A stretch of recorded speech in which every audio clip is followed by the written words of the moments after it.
Hello, everybody. Welcome to Think Out.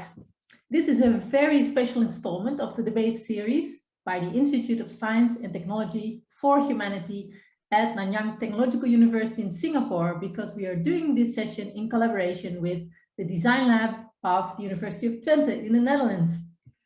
At the Institute of Science and Technology for Humanity, we address societal challenges through transdisciplinary team research, combining the latest in science and engineering with deep domain knowledge from social science, humanities, business, and arts.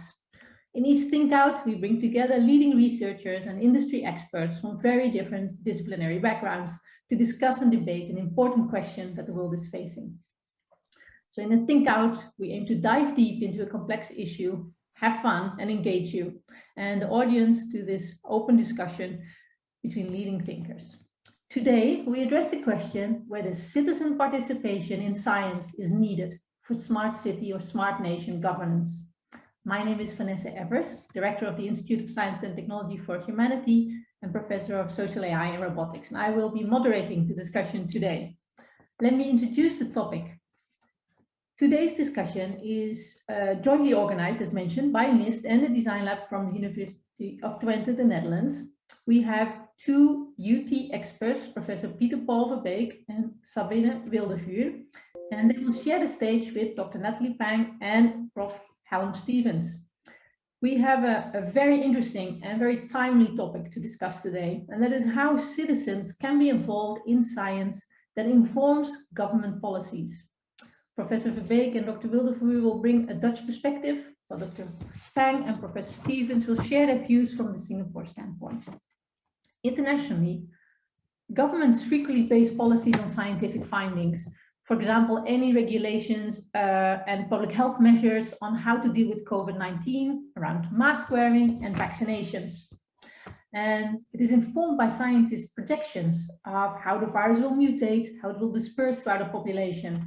Sometimes this may lead to citizens feeling out of the loop.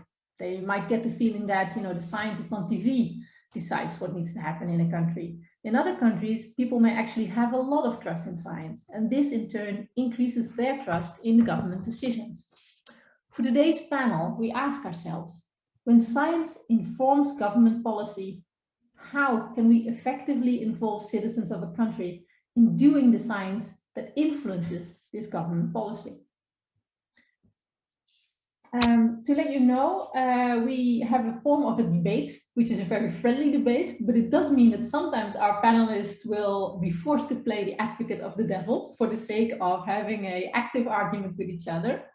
We ask you, the audience, to participate with us. Please use the Q&A for questions, but also give us feedback, give us your comments, and follow up if we haven't answered your question the way that you needed to, or, if it hasn't been answered properly. We have a structure of the session, which will run a poll to get your primary position from you, the audience. Then we will have opening statements from our esteemed panelists, followed by a Q&A with you, the audience, followed by an ending, and that will be the end of it. So before we completely start, I'd like to ask the audience, you, to participate in a poll. And our poll question today is, often, policy decisions are based on science. Involving citizens more in science will lead to better policies. And please indicate, don't be shy, let us know if you agree, you disagree, or you have absolutely no idea yet. We're fine on that too. We can make up our minds as we go today. And as you enter into the poll, I will start to introduce today's panelists. And we'll start with Professor Paul Verbeek. Paul Verbeek is, among many things, a chairperson, that's a nicer way to say it, Paul, of the UNESCO World Commission for the Ethics of Science and Technology. On the academic front, Professor Verbeek is distinguished Professor of Philosophy of Technology at the Department of Philosophy at the University of Twente. His research focuses on the philosophy of human-technology relations. It aims to contribute to philosophical theory, ethical reflection, and practices of design and innovation. Paul has written many books on this subject, and we strongly recommend you to seek out his writings, especially on the theory of technological technological mediation. Something interesting to know about Peter Paul is that he's also a concert level pianist. So if you ever feel like a party, you can always invite him. He's very multi-talented. Dr. Natalie Pang is from NUS, and we're very happy that she is willing to be on the panel with us. She's a researcher and educator in digital citizenship and well-being, as well as digital humanities and data cultures in smart cities at the National University of Singapore, so NUS. Natalie is also affiliated to the UNESCO Inclusive Policy Lab. It enables the knowledge creation, translation into inclusive policies. She's an EXCO member at the Singapore Heritage Society and a board member of the Southeast Asian Cultural Heritage Alliance.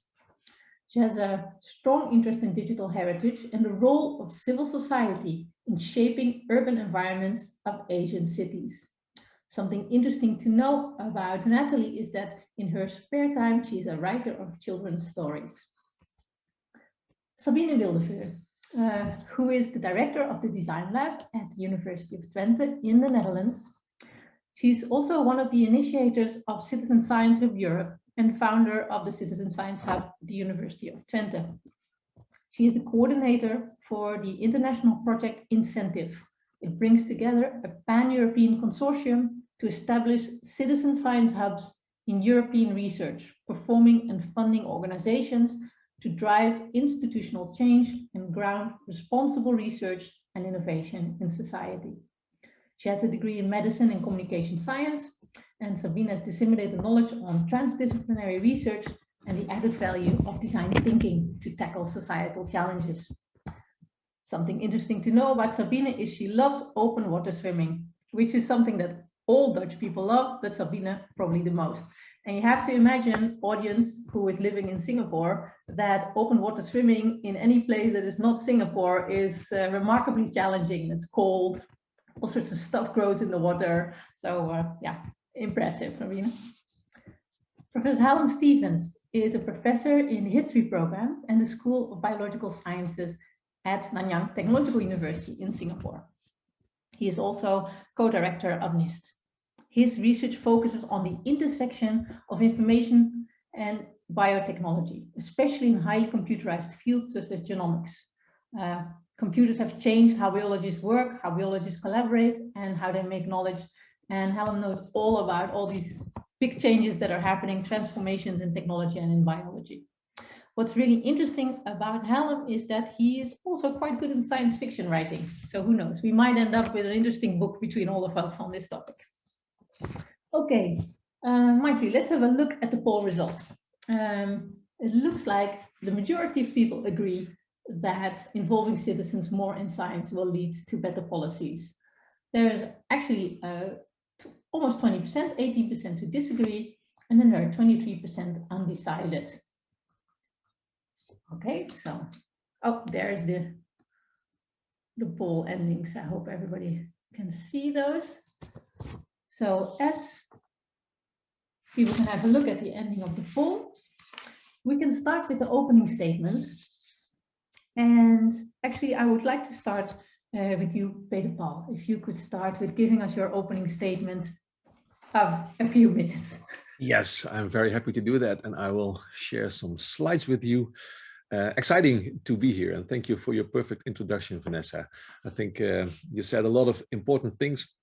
I would like to focus a discussion right away on ethics, on something like citizen ethics, because what's at stake, I think, in our discussion here is the way to connect the scientific facts to the normative choices that you have to make to govern a nation or a city or whatsoever.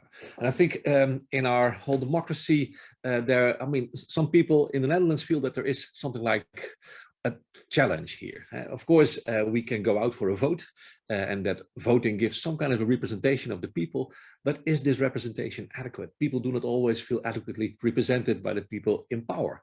So there's something like discussion, which is also a way to get engaged as a people. deliberative ideas about democracy, but are all voices being heard? And this is actually where science can be an obstacle, where people feel that only the experts' voices are being heard by policymakers, and that just the normative opinions of people just out there on the street are not being heard. So that's maybe why we need this third form of participation, or third form of taking part in the society, where we help as citizens to shape policymaking. But then the question, of course, is how to participate in science and how to participate also in ethics. So just to give two examples of ways in which this happens at the moment, I think, in the Netherlands, at the local level of the city of Enschede, where I live, and at the national level. In the city of Enschede, there's now an ethical commission installed, where citizens are actually, and also experts, are asked to help think about choices to make in the city. And one of the cases currently on the table is Wi-Fi tracking. So there are Wi-Fi sensors everywhere in the city, and they try to, well, to find out how many people are there downtown. And so that can help to see if there are maybe too many people around regarding the virus, or it can help shops to make sense of who is there. Citizens actually found out that the registration of the Wi-Fi numbers was not always okay. And there was a big, how do you say, protest within the city of Enschede, where really it ended up being a conflict between citizens and the city, and actually the city of Enschede got a fine. So what we now trying to do is to organize a citizen ethics session to include the voices of citizens to make good ethical choices regarding Wi-Fi tracking. I will tell a bit more about that in a minute. Second example is the Dutch discussion about COVID apps. You must have the same app also over there in Singapore, I think, apps on mobile phones that, well, keep track of you and that register if you've been longer than 15 minutes closer than 1.5 meters of somebody else, in order to be able to get you to give you a warning if somebody else later appears to have been affected with the virus. So this was also a big discussion in the country. Should we do this? Is this not a way of the government to spy on people, etc.? And what the government did was actually to organize an appathon, as they said, where they invited experts to review the ideas about the app. It was a way to engage society, but it didn't really work until we organized a citizen ethics panel to do this more extensively. I think the whole idea then is that ethics is much more than just accepting a technology or somehow rejecting it. Ethics is much more about how to identify the values that are at stake in our society and how can we address those values. And so it means that if you do citizen ethics, you try to do an ethics from within, as it were, not from outside. You don't try to evaluate the technology from outside with a list of criteria in your hand saying that's what I want and that's what I do not want, but you want to stand next to the technology and try to understand how it affects our society. It also tries to be positive, not only negative, which doesn't mean that we are always in favor of any innovation that we have, but it means that we do not only try to identify what we do not want, but also what the things are that we do want. The values that we want to keep up. And it's also bottom-up ethics, not top-down. It's not only the experts who do the ethics, but it's actually the citizens who are doing it. And so this is what the approach looks like that we have developed to enable citizens to participate in ethical work, guidance ethics, as we call it, where you always, first of all, try to understand a technology in a context in which it is supposed to function concretely, and what's it doing to people, and then you try to identify the actors who are engaged there, the effects that the technology has on the actors, and then the values that emerge as the most significant values that are at stake when this technology is introduced in a society. And then the end idea is not that you say, okay, we are now going to make a decision whether we do or do not want the technology.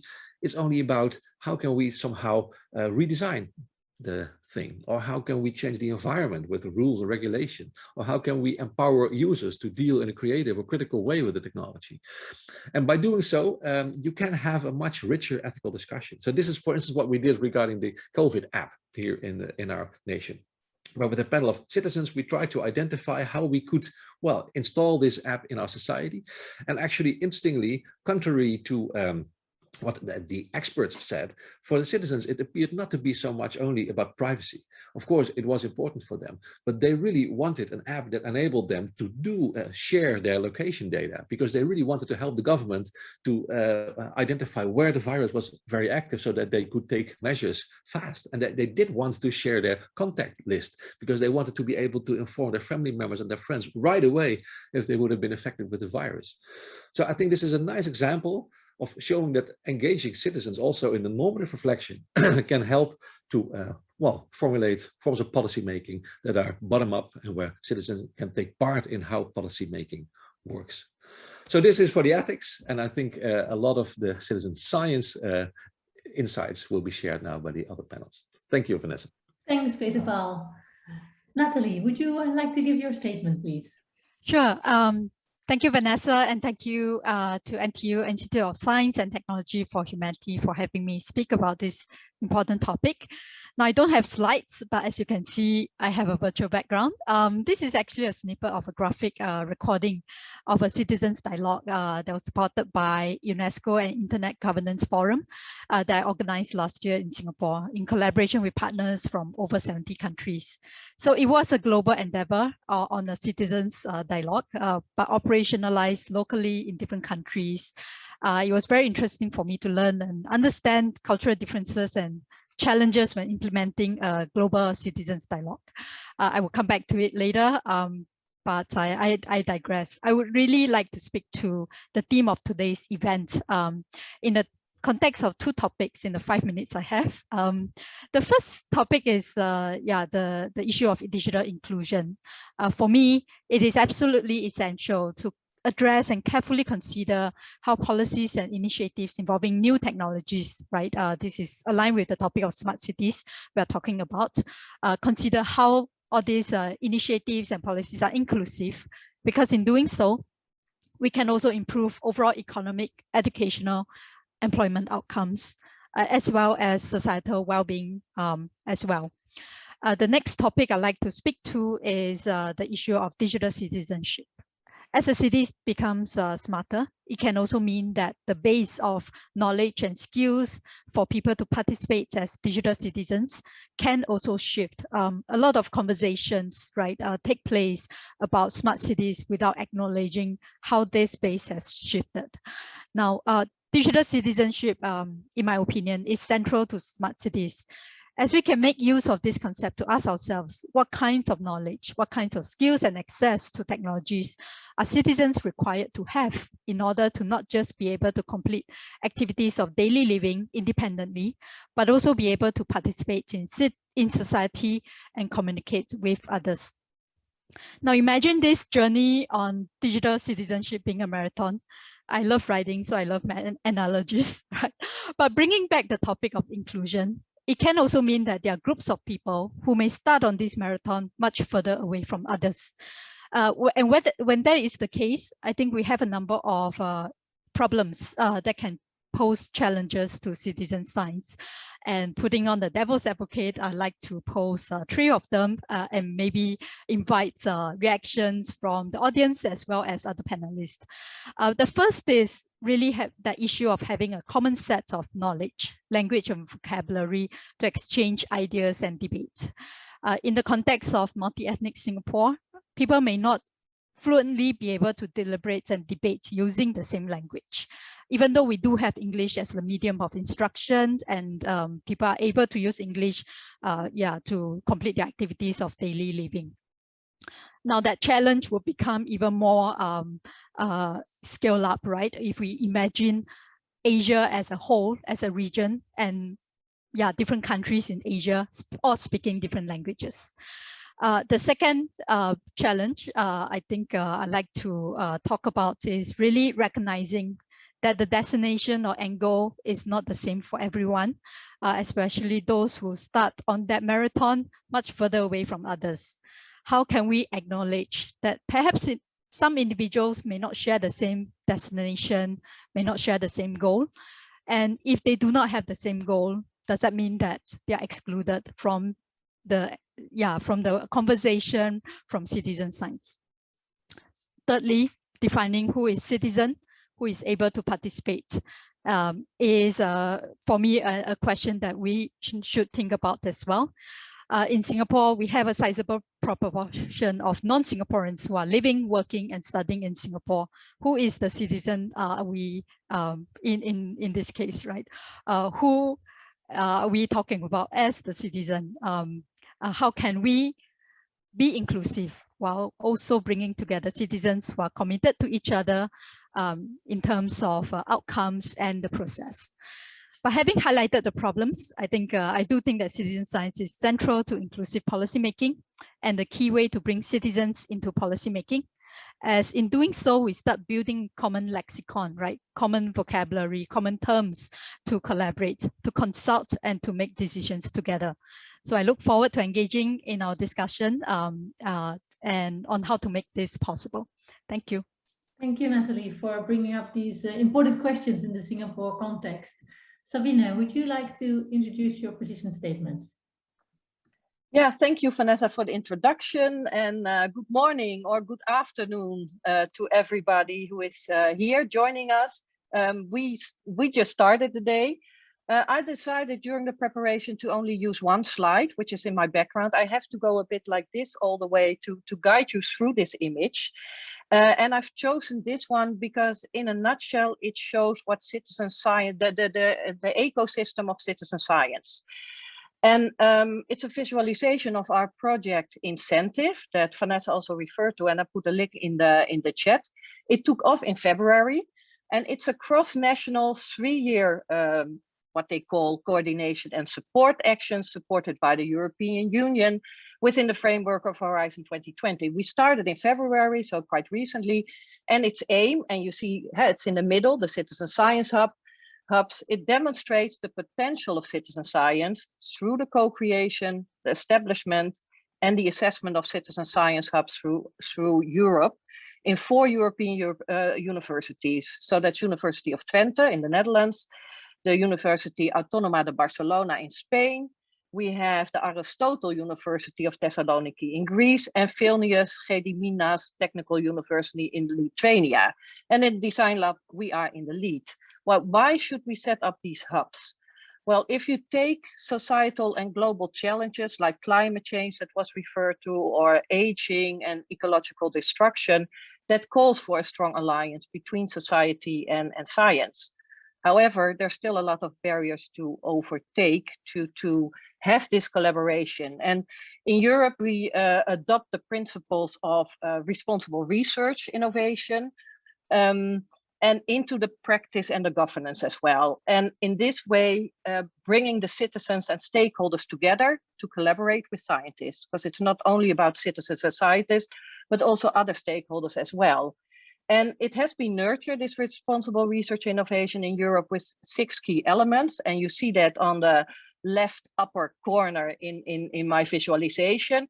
And that's about ethics that Peter Paul also referred to, societal engagement, gender equity, open access, science education, and inclusion, sustainability.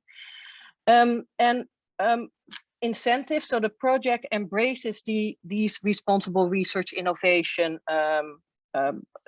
keys through the paradigm of citizen science. And that can be seen, citizen science can be seen as a democratic and collaborative way of designing, implementing, and monitoring scientific progress and technological growth. But this requires institutional changes. And you see that also in the image that I've shown, there needs to be an acceleration also in transition within research institution to be more inclusive, open, and thriving towards democratic innovation and scientific governance under these responsible research innovation principles. And Vanessa referred to it as well, the definition of citizen science. Well, there are 34 definitions, if not more, on citizen science. It also depends if you start citizen science from a policy point of view, from society, or from science. And what we adapt are the 10 principles of citizen science that were set up by the European Citizen Science Association. I put a link in the chat. They are also in this visualization. And the citizen science hubs are executed based on this principle of citizen science. And they are co-created in a transdisciplinary way with the different stakeholders of the quadruple helix. So people from policy, science, business, and society. And it links to societal challenges. So what the project seeks to deliver is a legacy to European and international research institutes, how to create and operate their own hubs. And with an aim to secure this for a sustainable future. And as I said, this requires transitions, but also the policy of research and innovation in Europe is supporting this. So it goes two ways. Citizen science can help shape policy, but policy can help citizen science as well, of course. And in Europe, this takes place. And what the research and innovation of the Europeans, the policy of Europe is doing is striving towards more open science, sharing knowledge and tools, and bridging the gap between society and science, with the idea that open science and citizen science will even lead to better science, in the sense that it's of higher quality because you involve society, it's more responsive society, and it's more trusted by society. Well, and I want to close off with a statement that not all science should be citizen science, because that's people say, but of course that shouldn't be the case, but that all citizen science should be science of good quality. And so I'm looking really forward to the discussion on how to involve in society, how to involve the citizens, and that can vary from a more passive way to a more active way. And in the middle, there's tokenism, where we show that we are involving citizens and we're not doing that really. So I think that's something that we need to avoid. And I would like to leave it there. Thanks. Thank you, Sabine, very much for this introduction. Hallam, would you like to give us your position statement? Before you do that, I just wanted to remind people, please put your questions or your comments in the Q&A, because then our system is able to deal with them later and we can actually address them. So please feel free to put anything you would like to discuss in the Q&A. Sorry, Hallam, your opening statement? Thanks, Vanessa. I'm very glad to be here. And what I wanted to do just very briefly is kind of think about a little bit about how we can kind of bring this again into the Singapore context and what citizen science might look like in the Singapore context. Because I think, you know, this kind of hierarchy that Peter Paul had up there of kind of sort of representative democracy, and then sort of discussion, and then sort of participatory democracy. I mean, I think that this is very, very useful, but I think perhaps some of this may play out or has the potential to play out in a slightly different way in Singapore. And so I certainly think there is a kind of very strong kind of impetus that we should have a discussion around this. But I think, you know, there are some differences as well that it helps to be aware of. I mean, one of those is that I think the kind of baseline in Singapore, in some sense, is that there is a high level of kind of trust in general in expertise, and especially in technology. I mean, I think sometimes it's worth reminding people that Singapore's Prime Minister is the 1973 first wrangler, senior wrangler at Cambridge, a graduate in mathematics and computer science. So, you know, this kind of idea of technology and science is kind of set right from the top. So certainly not all experts are trusted in Singapore, but I would say that some kind of idea of sort of governance through technology is kind of a kind of trusted idea in Singapore. And I think one of the things that has led to is certain kinds of, that success has led to a kind of fairly top-down kind of model of what technological governance and sort of science and technology kind of look like here. There's a great deal of faith in the kind of technology that the government puts out. I mean, Peter Paul mentioned the kind of tracking apps in Holland, and here we have some very similar ones. And maybe I'll talk more about that in a minute, and what the kind of rollout of that looked like here. But it was certainly, I think, a very different process to what happened in the Netherlands. But I think that it's worth pointing out that this has led also to some very, very inclusive aspects. I think the government has done a very, very good job of, for example, including senior citizens in the way that they think about technology, or at least they're trying really, really hard to do that. They certainly realize that there's a huge problem around kind of digital inclusion and, you know, older people. And there's education programs, there's research programs, there's retraining programs. So certainly there's an awareness that this needs to, that the technology needs to reach beyond, the digital technologies need to reach beyond just young people. But I see the major kind of challenge here for Singapore is that often what this model has led to is a kind of idea that, how do I put it, that the kind of, we decide first, the government decides first what the technology is, and then the main way in which there is citizen engagement is about kind of convincing people that this is correct, right? And I see this example a lot here. This is not usually the case that people are engaged in the kinds of discussions, you know, that we've kind of been talking about here. You know, is this a good technology? What forms of technology, you know, are useful for people? Is this a technology you really need and want? It's more, this is the technology that's coming, and get on board, right? So we need to convince people that this is the right technology for them. And I see this in many kinds of examples. Autonomous vehicles are certainly something that's coming to Singapore. There's already been rolled out on our campus at NTU. We have some autonomous vehicles. And the main way that this is talked about is how to get people on board with this. You may lose your job as a taxi driver, but nevertheless, you need to get on board with this technology.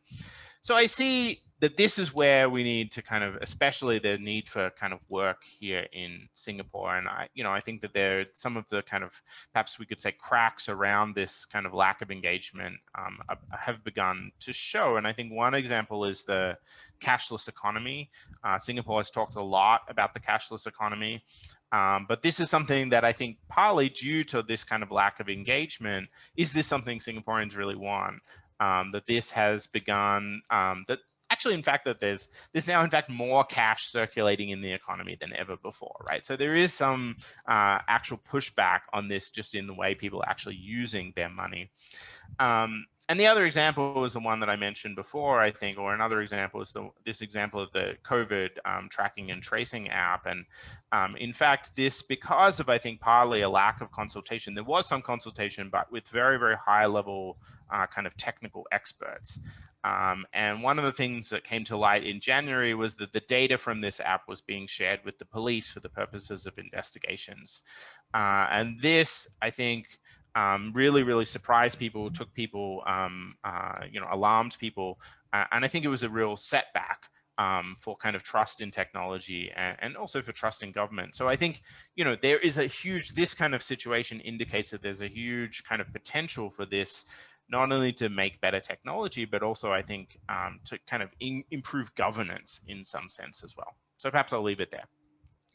Thanks, thank you, Hallam. That was a great introduction. Also, we are getting a little bit more concrete about what do we mean with this citizen science type of initiative, especially when it comes to collecting data, having science, and how the science informs policy.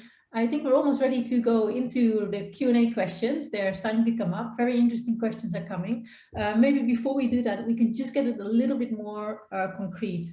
And maybe, Sabine, it might be possible for you to tell us a little bit, because we're kind of assuming here that citizen science is less nascent in Europe than it may be here in Singapore. And maybe you can tell us a little bit about models that seem to work especially well, or initiatives that seem to have worked especially well in the European context. We can always discuss afterwards to what extent they might be applicable in the Singaporean context or elsewhere. Thank you, Vanessa. Yeah, I think I put another link in the chat, namely the one of the EU Citizen Science platform, where a lot of examples are shown and information is shown on what is working or not. And what you see, if you look back, I mean, citizen science is not new. And that's already out there for about 15 years, but you see that the UK and Germany and Australia were a bit in the lead, mainly in the part of the more the ecology part. So biodiversity, counting birds, counting bees, that's what a lot of people consider as citizen science. So it's about data collection. But what you see now is it's growing in different fields. And there are also at the European Citizen Science Association, different work groups. So we set up a different work group on citizen science for health, because what we realized that it's different citizen science for health than for other fields as well. So if you say what is happening, well, you see it's growing. The amount of publication, academic publication is growing. And so there's becoming more and more interest in the field, but also it's becoming more mature. Because of course it still needs to be good science, and how it works depends a lot on the context where it's executed.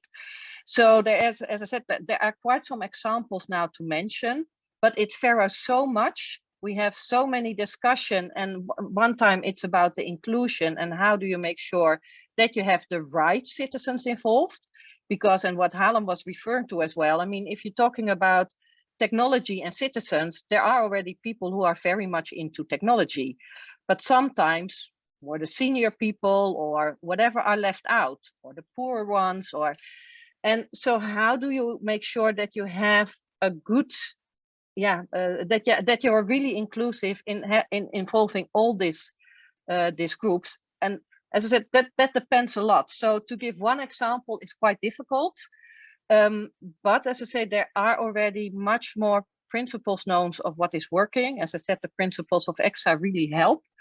And one publication which I like to recommend, which is free, it was published this year in 2021 by Springer. It's a Science of Citizen Science.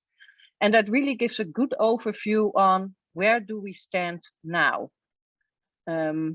Yeah, and as I said, I think the UK, Germany, these type of countries have been in the lead, but the other countries are picking up quite quickly. Mm-hmm. And of course, there is this difference between citizen participation, because we in a project, for example, are with Lithuania and Greece. They already did some stuff on citizen participation, but you cannot call citizen participation always citizen science. So in this project, they are more the followers because they're quite new to the subject. And Spain and the Netherlands are a bit more in the lead in this project because they have more experience in this field.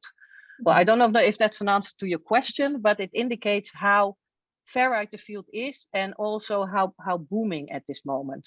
Thanks, Sabine. Maybe I think maybe I also didn't ask the question quite pointed enough. I think we're talking about citizen science going beyond snapping pictures of birds and uploading them on a bird counting website, right? We're talking about real participation in the process of making science, of collecting the data, of drawing the conclusions and owning the consequences of those conclusions, putting that ownership somehow with the citizens. And it requires kind of a change of the role of the researcher. And what would that role of the researcher be? So if the citizens become the scientists, they ask the questions, they determine the data that is needed, they will create or collect or somehow make the data happen, then that data is analyzed either automatically or through crowd participation, and conclusions can be drawn. Peter Paul, you've before discussed and said, you know, the scientist becomes like a facilitator.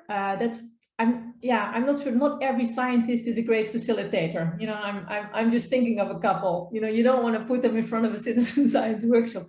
Probably you need someone with very specific skills, very specific knowledge to guide this process where citizens and researchers have their role. Natalie, would you want to kind of comment on this from a Singapore perspective? Yeah, thanks, Vanessa. Asia.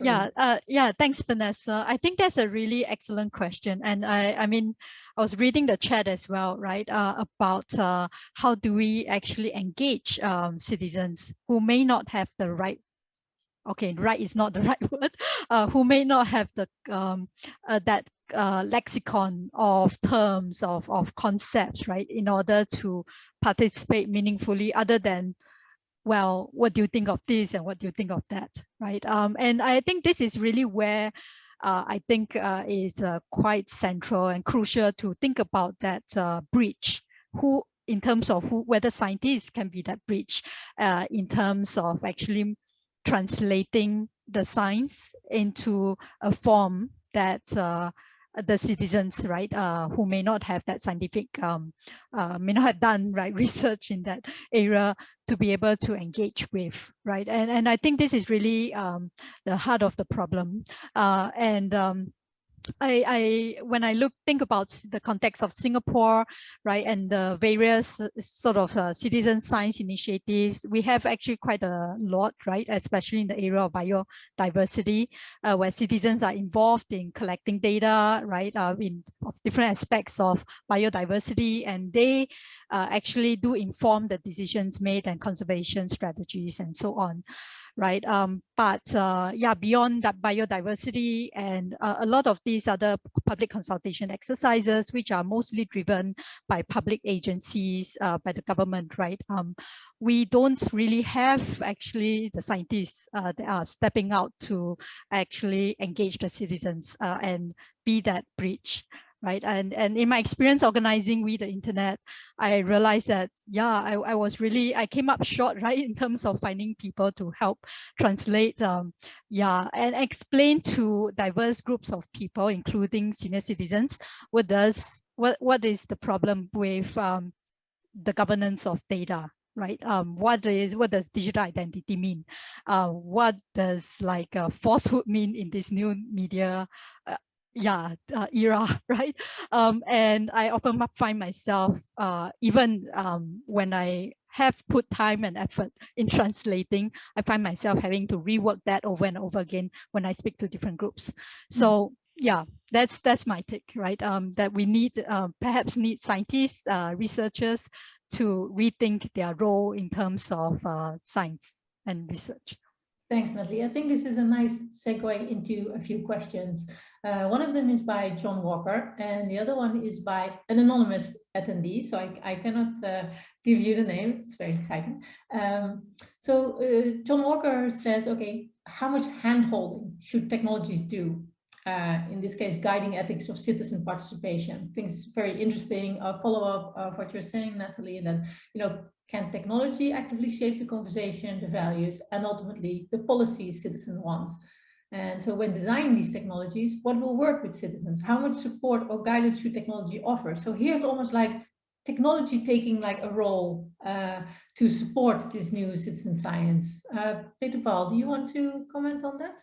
I'd be happy to. I'm actually also co-supervising John's work here in Twente, which is all about maybe we should not let you respond then. Let's have Hallam respond. Okay, but it is a new point of view. Good. Hallam, you want to take this question so that we... Sure. I mean, I guess what we're talking about here is kind of ways in which we can use, especially, I suppose, kind of online platforms to kind of generate more participation, right? And I think, I think that on all kinds of other digital technologies, I guess, to kind of get more people involved. And I think we've seen that happening already, right? And I think it does relate to the kind of points that we were just talking about, right? Who is the scientist and what are they going to be? What's going to be expected of them in the future, right? And I think that partly the scientist, whoever the sort of successful scientist is going to be, I think is going to look quite different, perhaps, in a kind of citizen science kind of world, right? And I'd be interested to hear Sabine's reflection on this too, right? Like, what is the scientist participating in the citizen science hub look like, right? They're going to have to be engaged with technology. They're going to have to play the role of a facilitator. They're going to have to be using these technologies, you know, as I think John Walker is saying, to kind of facilitate lots of different opinions, right? Bring them in and sort of mold them together in some kind of way.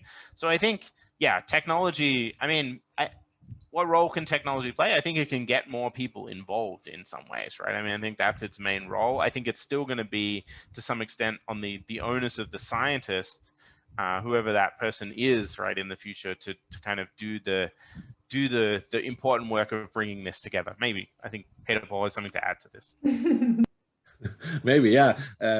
Super interesting question actually by John, because it also shows that technologies are needed to be engaged as a citizen in science, also in citizen ethics, right? So we don't do this in a vacuum. We need to support and somehow, well, enable people to do it. So that also means that the technologies that are enabling people to participate help to shape how they do that. And that's maybe indeed a next level question. So what's the infrastructure for well, ways to engage citizens? And I think here it's really very important to also take a look at things like citizen sensing, work that's being done to use IoT technologies to enable citizens to put things on the agenda, right? So here in the city of Enschede, our own DesignLab has distributed water level meters to people in the city to detect, well, how high the water level is. People are always complaining that there is too much water in the ground and that their houses get wet, etc. And they didn't get heard by the government. And this actually enabled them to put things on the agenda. Of course, this is not science yet, but the next step could be, well, to do scientific work on the groundwater level. And, well, how is it linked to other things that happen in our society. So I think it's a super important question by John, and it could really take our discussion to a next level. Thanks, Peter Paul. We're also swiftly running out of time, so I'm going to take Sabine's answer for the next question. We also have some questions in the chat, so I'm going to move to the chat now. And there's a question by Yuti Ariani, who has actually studied in Twente and is now at NTU. So, you know, we're bridging all over the place. So the topic is interesting, but Yuti is wondering about the boundary of science, since inclusion may also lead to less science, especially, for instance, in healthcare systems, when some systems start to include patients group and addressing health issues.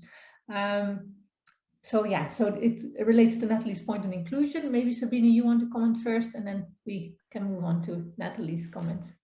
Yeah, and also bridging the gap between the previous discussion we had. I mean, technology is not a goal in itself. It can support citizen science. And what you see with citizen science, and I think what Muki Hakle said, and he's had leading the extreme citizen science, faculty at UCL. He says, if we want to empower citizens, we have to let go of power by ourselves as scientists, because otherwise it doesn't work. And I think that is important. And how do you give the voice to citizens? It should lead to even better science, I must say. And what you see in health, and I have my background is in medicine, is that sometimes we don't listen carefully to what patients really need. So we're developing a lot of technology over the heads of the patients. So involving them, listening to them could perhaps better shape our research questions as well. But one thing is lacking, and I put that also in the chat, there are no incentive and rewards in the current system for scientists to execute citizen science.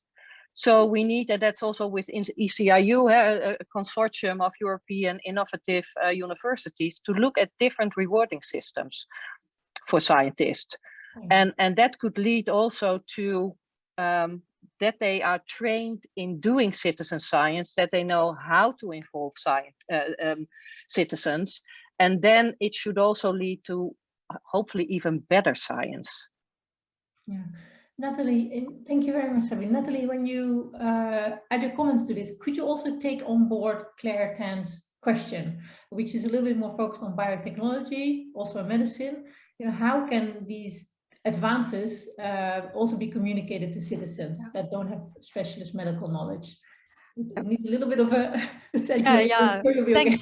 Thanks, Vanessa. I definitely see the two questions converging. And I actually, on the theme of letting go, I think, for me, when Sabine talked about letting go of what we see as our expert knowledge, right?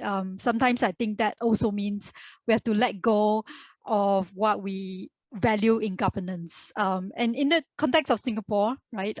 If you maybe perhaps Google Singapore, you might find the term efficiency, effectiveness coming up, right? And that's really, I think, how many policies actually have been being carried out, right, with that value in mind.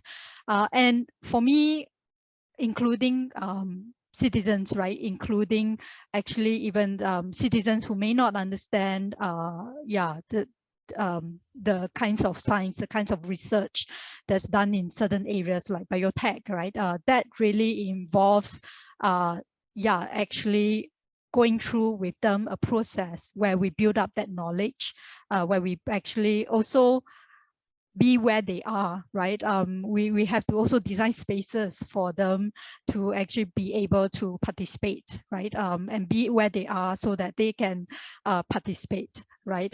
So I think, citizen science is a resource-intensive process, right? And I think right from the start, we have to recognize that.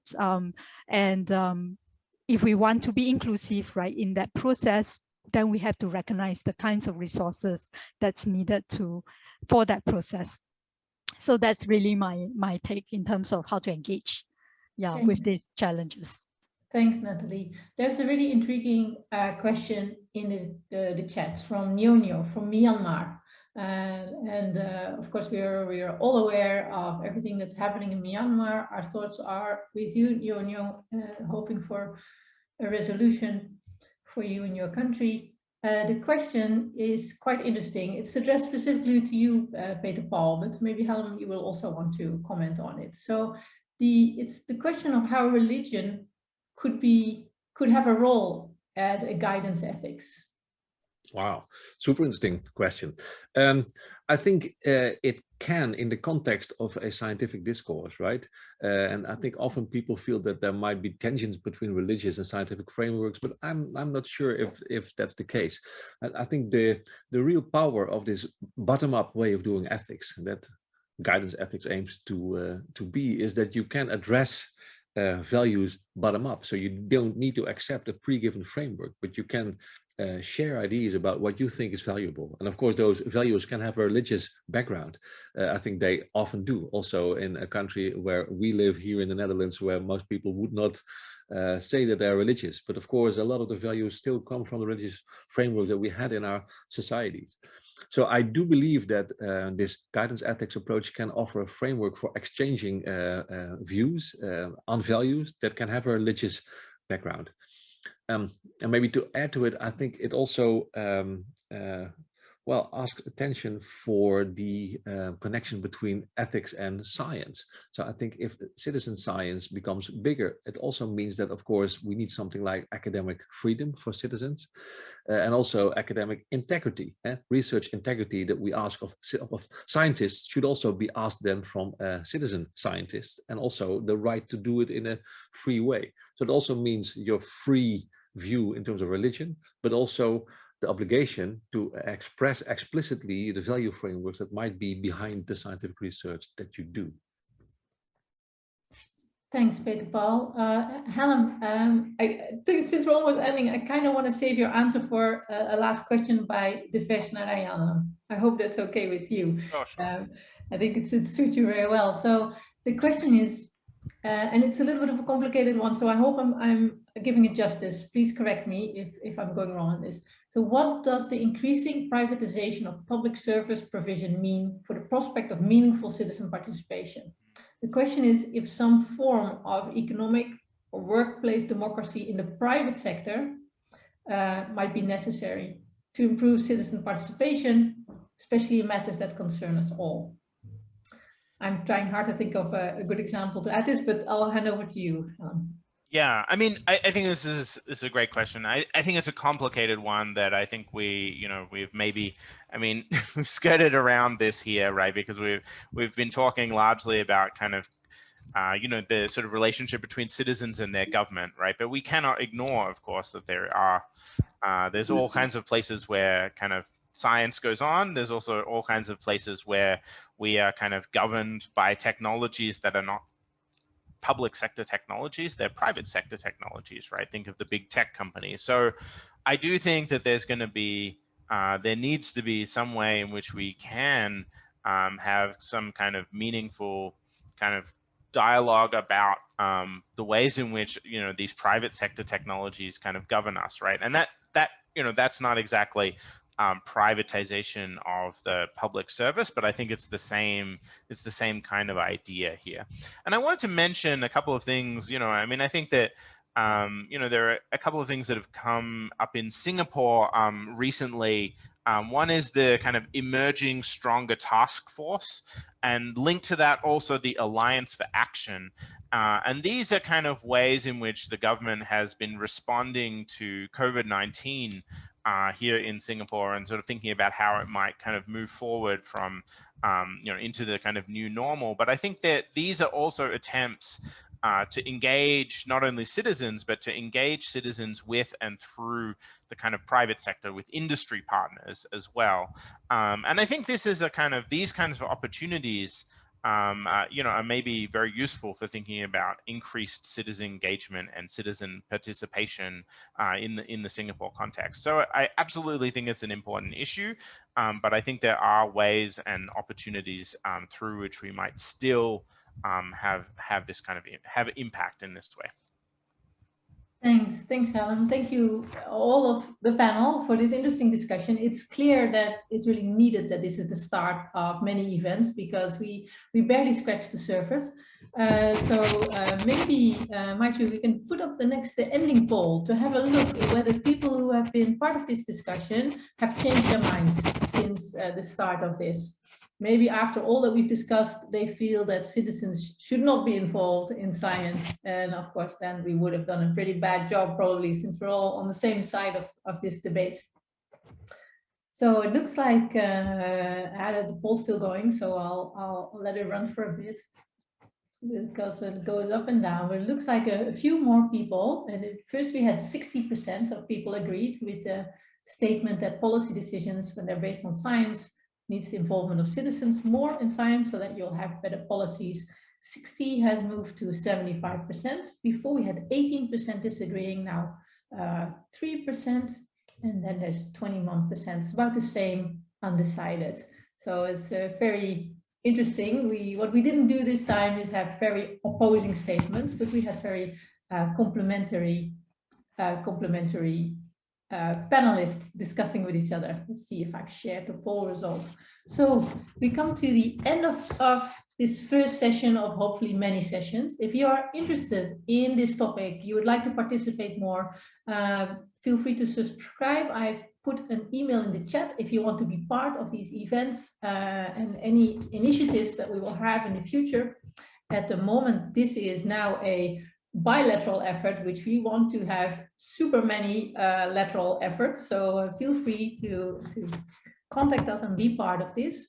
And with that, we are at the end of our Think Out debate. Many thanks to Peter Paul and Sabine, to renowned experts from the University of Twente, to Natalie from NUS and Hallam from NTU.